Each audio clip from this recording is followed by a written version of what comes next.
Hi guys, how are you doing? Excellent, very excellent. Yeah? Yeah, beautiful day. Yeah. It's such a romantic spot here on the water. Have you been enjoying it? It's been great. Yeah, I went on boating out here today on 2 occasions. One with our drummer, the Butcher, and then I went back out with Andy and Pete from Fall Out Boy, and Alex from Cobra Starship. So we had a nice little adventure out at sea today here in Germany. So loving it. And you too? You didn't go out there? No. The boat. I don't know. Well, they didn't invite me the first time, and then the second time there wasn't any room for me. So I guess that's just how it goes sometimes. Oh. It ain't easy being Mike Carden, you know. So. You poor guy. Do you always cut him out like that, or is it just a coincidence? Just a coincidence, you know. My motto in life is anything for my friend Mike Carden, and I try to do just that, which is anything for him. And today I unfortunately dropped the ball and embarrassed myself, if anything, and didn't bring Mike out with me. So I guess there's no better time than now to apologize to Mike and say I'm sorry for not inviting you out there. Quite okay. It's so sweet. Well, actually, I thought this would be a very good setting, since you have in one of your lyrics. I suck at remembering the song title, but I know "Take a Walk Off the Shortest Pier" you can find and so on. So I guess this is pretty short pier, right here, right? Yeah. You want to take a walk out of it? Yeah, I mean, I don't want to take a walk off of it. I mean, I dipped my hand in and it seemed pretty cold water, so I don't think it'd be that fun, but. But, you know, I mean, maybe some other time I'll come back here and take a walk off of that short pier, you know, I think it'd be good. Well, but that song, what is it actually about? Well, you'd have to ask my friend William, because he's, Yeah, he writes the songs? He's got something going on up in his head, you know, on every song. He's got something worked out. But to me, that song's just about the critics and just kind of making a statement that we're not here to please the critics. We're here to please music lovers, not the critics who are out to criticize everything and hate on everything. I think we just want to play for people who want to listen to our music, and the rest of them can take a long walk off the shortest pier they can find. So. Well, yeah, and it's like that in a couple of songs. You also say that you write your music with honesty, and I mean, is that something that you do with your whole heart, your music? Like, what is it like for you to write your music? Why do you write music?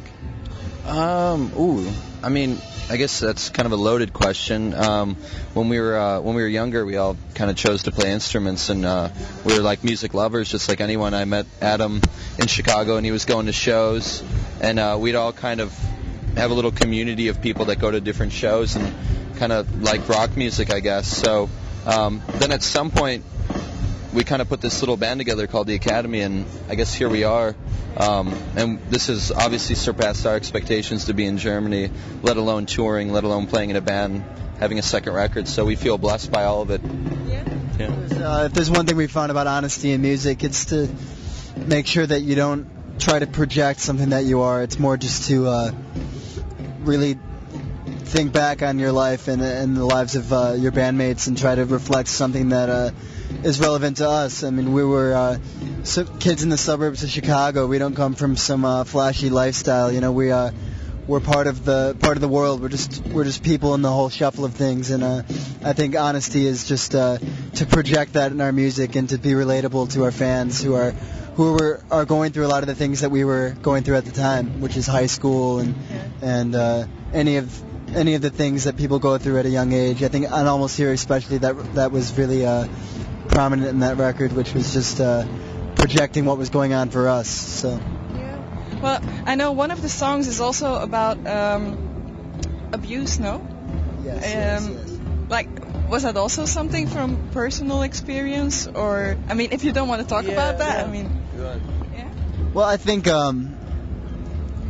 there's a lot of ways to interpret abuse and things like that, and I think everyone has their own personal experience with something like that, whether it be in their home or out at school or in a relationship or anything like that. I think people are experiencing all certain levels of unhappiness and physical and emotional abuse, and that's what songs like that are all about, is just trying to encourage people to get through those problems and like I said before, through the beauty of music, feel that they have someone to relate to and show people that they're not the only ones going through those things. So.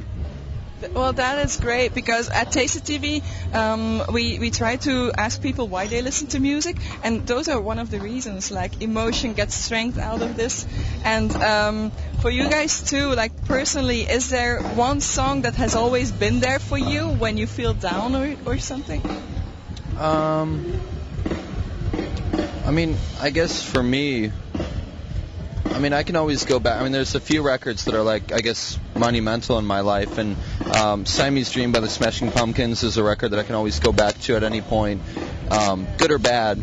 And I really like this record, Pinkerton by Weezer, that I've always kind of went back to. And I don't know, there's some Alkaline Trio that when I was growing up, and Get Up Kids that I really liked. So, but I'm always we're all kind of searching. We listen to new music, old music, everything in between. So, you know, we're still in the shuffle of just like anyone else, listening to and absorbing. And for us, I guess it's a little more because it influences our music too, and I guess our lives. So it's kind of a double punch. So it does everything we need it to do. Yeah.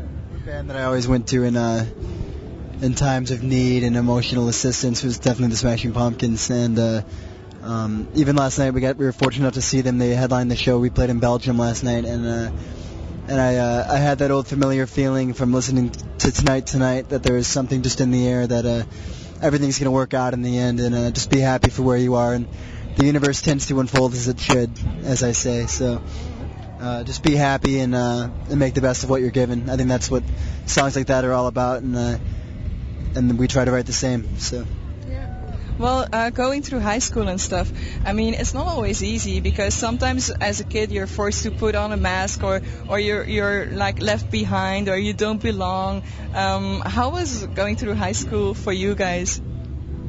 I think as long as you go through high school with an open mind and try to realize that when high school's over, none of the things that you're really worried about at the time seem to matter so much anymore. And I think luckily for me, I started hanging out with some older guys like Mike Carden right here, and a lot of the people that I'm still friends with to this day. And since they were much older, they kind of, I guess, took me under their wing and taught me that there is life after high school, and that all the things that you think you need to worry about, whether it be relationships or a bully or grades or all those things, in the end, it all works out. The universe tends to unfold as it should. And I think that's a message we try to give to our fans, is that there's much more than your hometown. There's much more than the bullies at school. There's much more than all those things, because when you go on, life is infinite. Life is what you make it. Those bullies are the ones that will be stuck in that hometown wishing they hadn't picked on you, you know. So, you know, I think as long as you keep a positive outlook and you surround yourself with the type of people that you want to be associated with, then high school can be a very positive time. And was it the same view that you have on it? Yeah, I mean, I had a good group of friends, you know, and as always, I mean, things get, you know, it's hard. I guess it's different for us just because we've been fortunate in our lives to see so many different things, and we, you know, just this in the last 2 weeks we've been to Australia, Japan, now in Europe, and we get to see things on a bigger scale. And I think that's important for people to travel and try to see other things and kind of, you know, step up whatever there is, because it's really easy to get sunk in and absorbed into whatever you're doing. You know what I mean? If that makes sense. So it's important to kind of look out, and there's a big world out there. And the more we travel, the more we see that those trivial things that I guess you kind of, you know, think about so much don't really mean that much after a while, and you get to see all these beautiful things and try to hang out with your friends. Yeah, enjoy. That's the thing we're learning. Yeah. When I was in grade school getting beat up for my milk money every day, I never thought that I'd be in Germany and get to go out on a rowboat and play these music festivals. So I think it all... Well, did that really happen to you? No, you know, I mean... It could be. I was bullied a little bit, you know. I mean, I'm an odd guy, you know. I don't think that the average suburban kid can relate to a guy like Siski Business, but I try to be a good guy, and I think that's what matters the most in the end. So. Well, why do you think that people pick on other kids like that? I mean, I never understood why they did that. Do you guys have a view on that? You know, I think it's always been said that if someone picks on you, it's because of their own insecurity, which I mean, I guess that's true. At the same time, I think it usually just has to do with, I mean, usually if you get picked on, you're kind of a weird guy, you know, and there's nothing wrong with that. I'm a weird guy, and like I said, you know, after high school, things can change up a bit. You know, being a weird guy can sometimes turn out to be a great thing. You know, I mean, there's many people that make a living being really eccentric, crazy dudes, like, you know, Jim Carrey or Bill Clinton, or I mean, there's tons of little weirdos that make it out there. You know, so I mean, being just an average Joe, I think doesn't really get you far. You know, I mean, being a nerd. I mean, like, look at Bill Gates. He's a total nerd. I'm sure he got picked on all the time, and then he's laughing all the way to the bank, you know, so. That is true. Well, you mentioned Jim Carrey. Are you a fan of Jim Carrey? Yeah, absolutely. I mean, like I said, you know, I'm a fan of anyone that's weird and eccentric and has something more to offer than just being a boring, plain old guy, you know. I think... What are your favorite movies? My favorite movies, Encino Man, Cool Runnings, Dumb and Dumber, Pet Detective. Ace Ventura, Pet Detective. You nailed it right there. Yeah. Ace Ventura, Pet Detective 2, When Nature Calls. I think there's millions of great movies. So. Yeah, I liked the scene with the Monopoly guy. Yeah, the Monopoly guy. Yeah, of course. Of course, I like that. And for you, what are your favorite movies? Wow. Well, I guess we're on a tangent now. So, we watched Beverly Hills Ninja on the bus yesterday. So we kind of yeah. Man, why don't you tell me that? We watched it with Gabe from Cobra Starship. We're sharing a bus right now, so we've been kind of putting in Lethal Weapon a little bit. I didn't start it, and The Mask was out, but so we kind of on tour we watch a lot of just not crap movies because it's not what they are, but just enjoyable movies that I can enjoy with my friends to ski business sometimes. Yeah. I think there's two sides to brilliance. One is, you know, making something that emotionally moves you, and then there's the other side is something that takes you completely away from your emotions and just gives you the one, which is laughter and fun, you know, and just not taking yourself too seriously, which is like what makes Dumb and Dumber such a masterpiece. Is like, you know, there's these two completely unrelatable guys. They're so stupid, but at the same time, I think we see a little bit of that in all of us, you know. So I think it's good. Well said. But who are you then, Dumb or Dumber?